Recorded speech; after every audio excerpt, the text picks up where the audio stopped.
မြန်မာနိုင်ငံမှာမကြာခင်ကဖြစ်ပွားခဲ့တဲ့ငလင်ကြီးတွေနဲ့ after shock ငလင်ငယ်တွေကြောင့်အိပ်ပျော်နေတဲ့နဂါးကြီးတွေဖြစ်တဲ့ပုပ္ပါမီးငိမ့်တောင်နဲ့နဂါးဘွက်တောင်ပြန်လည်နိုးထလှုပ်ရှားလာနိုင်သလားမင်္ဂလာပါခင်ဗျာကြီးလာရေခဲကနေကြိုဆိုလိုက်ပါတယ်ခင်ဗျာငလင်တွေဟာမြေလွှာပြက်ရွေတွေရွေရှားတဲ့အခါမှာဖြစ်ပေါ်တတ်ပါတယ်ဗျာ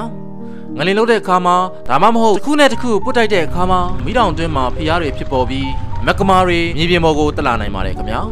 မက်ကမာဆိုတာကမ္ဘာအတွင်းပိုင်းမြေအောက်မှာရှိတဲ့အကြီးပျော်နေတဲ့ကြောက်သားတွေနဲ့ဓာတ်ငွေတွေရောနှောထားတဲ့ပူပြင်းတဲ့အကြီးတွေပါ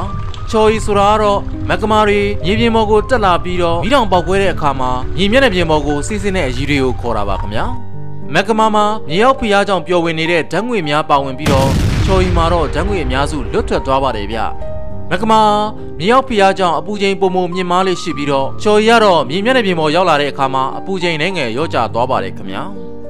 မီးတောင်တွင်းကမက်ကမာတွေရွေရှားတဲ့အခါမှာမြေပြင်ကိုဖိအားတွေပေးပြီးငလင်တွေဖြစ်ပေါ်စေနိုင်တယ်လို့အင်အားပြင်းတဲ့ငလင်တွေကလည်းမက်ကမာတွေရွေရှားမှုကိုအချိန်မြင့်တင်ပေးပြီးမီးတောင်လှုပ်ရှားပေါက်ကွဲစေနိုင်ပါတယ်ခင်ဗျာ Paricutin မီးတောင်1943ခုနှစ်ဖေဖော်ဝါရီလ20ရက်နေ့မှာမက္ကဆီကိုနိုင်ငံမီရှိုအာကန်ပြည်နယ်မှာရှိတဲ့ရောင်ကင်းတစ်ခုမှာငလင်အသေးစားတွေနဲ့အလက်စားတွေလှုပ်ခတ်ခဲ့ပြီးတော့မီးခိုးများနဲ့ပြားများရေကြီးရနဲ့ထွက်ပေါ်လာခဲ့ပါတယ်ခင်ဗျာမီးတောင်ဟာ9နှစ်ကြောင်တက်ကြွလှုပ်ရှားခဲ့ပြီးတော့ပတ်ဝန်းကျင်ဒေသကိုပြားတွေချော်ရည်တွေနဲ့ဖုံးလွှမ်းစေခဲ့ပါတယ်ဗျာအဲ့ဒီမီးတောင်ဟာပြောင်းခင်းပိုင်ရှင်ဒိုင်ယိုနီစီယိုပူလီတိုမျက်စိရှေ့မှာပဲစတင်ပေါ်ပေါက်ခဲ့ခြင်းဖြစ်တယ်လို့မှတ်တမ်းများဖော်ပြထားကြပါတယ်ဗျာဆာစီမီးတောင်ဒီမီးတောင်ကတော့1963ခုနှစ်နိုဝင်ဘာ14ရက်နေ့မှာအိုက်စလန်နိုင်ငံကပင်လယ်အောက်ငလင်တွေကြောင့်ဖြစ်ပေါ်လာပါတယ်ခင်ဗျာ1968ခုနှစ်ဇွန်လ9ရက်နေ့အထိလှုပ်ရှားခဲ့တယ်လို့သမိုင်းများကဆိုထားပါတယ်ဗျာကာပယ်ဟော့စ်မီးတောင်1959ခုနှစ်စက်တင်ဘာလမှာဘော်တူဂီနိုင်ငံအဇိုရက်ကျွန်းမှာငလင်လှုပ်ခတ်မှုတွေစတင်ခဲ့ပါတယ်ဗျာငလင်လှုပ်ခတ်မှုတွေကြောင့်ဖိုင်ယာကျွန်းနီးမှာပင်လယ်ကျမ်းပြင်ကနေမီးတောင်တစ်ခုပေါ်ထွက်လာခဲ့ပါတယ်ဗျာ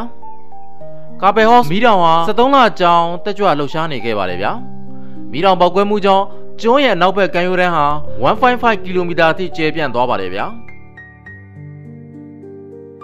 မြန်မာနိုင်ငံမှာလည်းတက်ကြွလှုပ်ရှားရှင်သန်နေတဲ့မီးတောင်တွေမရှိပေမဲ့မီးငိမ့်တောင်တချို့ရှိနေပါသေးတယ်ဗျာအဲ့ဒီထဲမှာလူသိအများဆုံးမီးတောင်တွေကတော့ပုပ္ပါမီးငိမ့်တောင်နဲ့နဂါးဘွက်တောင်ပဲဖြစ်ပါတယ်ဗျာ